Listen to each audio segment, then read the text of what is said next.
Менин суроом Гүлшат Кадыровна сизге. Азыр ушул тапта Ак үйдүн алдында жүздөгөн адамдар чыгып, ушул мыйзамга каршы чыгып атат. Сиз өзүңүз чыгып жооп берип койгонго даярсызбы?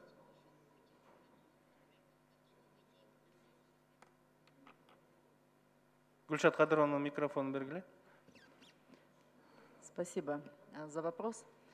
Я вчера каждому практически в соцсетях отвечала на этот вопрос. Я с ними беседовала. Если надо выйти, я выйду. Бул керек. Биз сизден өтүнөбүз. Азыр чыгып, сиз сөзсүз ушул жерде биздин жарандарга жооп берип коюшуңуз керек. Спасибо. Если бы вы обращались с просьбой, просто наши некоторые коллеги пытались спровоцировать вот эти все действия. Я думаю, это тоже не очень корректно.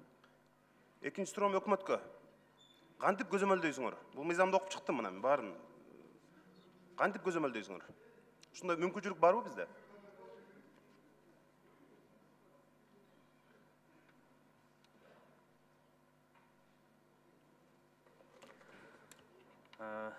Саламатсыздарбы? Азыр айтып атканда эмнегедир мин культура деп көрсөтүп атасыздар, бирок мыйзамдын долбоорун жакшылап карасаңыздар, ал жерде мин культура деген бир дагы сөз жок. Бирок эми ушундай бир божомол айтылып атат. Анткени маалымат тармагы үчүн бүгүн биз жооп беребиз. Бирок техникалык жактан ГКИТС абдан сабаттуу, абдан компетенттүү. Бул сиздерден көтөрүлгөн демилге мыйзам кабылдана турган болсо биздин милдет сан аткаруу болот. Ошону механизм, техникалык жактарын ошол эле укук коргоо органдарынан, эле эмеспи гана укук коргоочулар бар эмеспи, НПОлор бар, ушул медиа рынок бар, сөз эркиндиги үчүн күрөшкөндөр бар, ошолор менен биргеликте механизмдер, техникалык жактарын карап чыгышка туура келет. Эми көзөмөлдөш абдан кыйын. Азыр биз билбейбиз IP адрестерди. Телефон каякта жүрөт? Азыр жогорку кеңеште. Андан кийин башка жака чыгат. Бул мүмкүн эмес техникалык жактан. Мүмкүн эмес болгон. Жөн эле урагерчилик кылып, кетер алдында элдин маанайын түшүрүп атабыз да. Мындай элементарный, жаңылбай турган нерселерден жаңылып атабыз. Системдик жактан абдан мындай чоң катачылык кетирип атабыз. Гүлшат Кадыровна, мына 10-чу статьяны карасаңыз, 1-чи бөлүгүн. Жоопкерчилик болот деп жазылып турат да. Ошо кандай жоопкерчилик болот? Бул мыйзамды кабыл алдык, макул азыр. Депутаттардын көпчүлүгү колдоп берди дейли. Ошол жанагы жалган маалымат тараткан фейктерге кандай жоопкерчилик болот?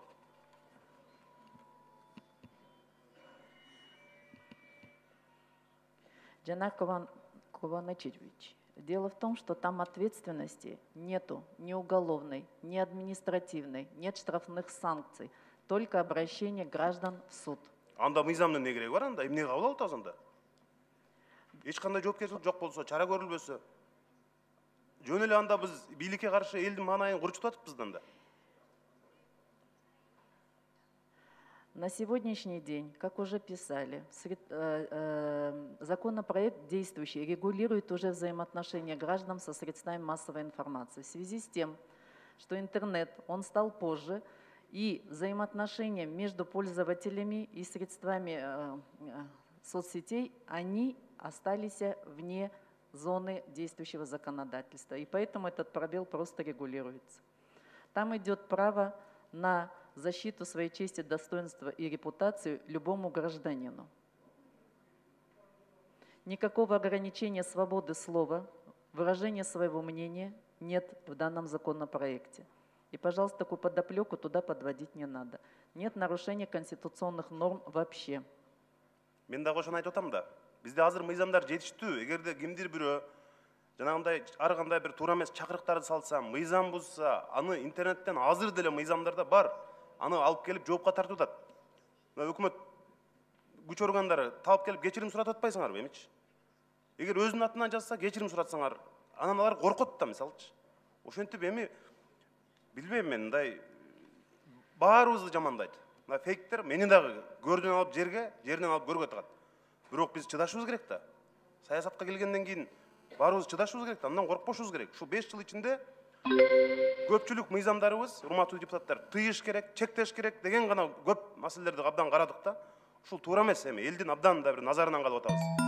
Уважаемые коллеги, у меня большая просьба посмотреть. Вопрос идет об идентификации пользователей во избежание действительно наполнения, так скажем, интернет-пространства ложной и недостоверной информацией. Тут ничего страшного нету. Я уже говорила, Вас же не смущает, что если вы покупаете сим-карты, вы же идентифицируетесь. В законопроекте, кроме указания фамилии, имя и электронного адреса, другого требования нету. Но это требование нужно для того, чтобы была обратная связь. И каждый гражданин мог бы действительно обратиться по поводу того, что в его адрес какая-то недостоверная информация посылается.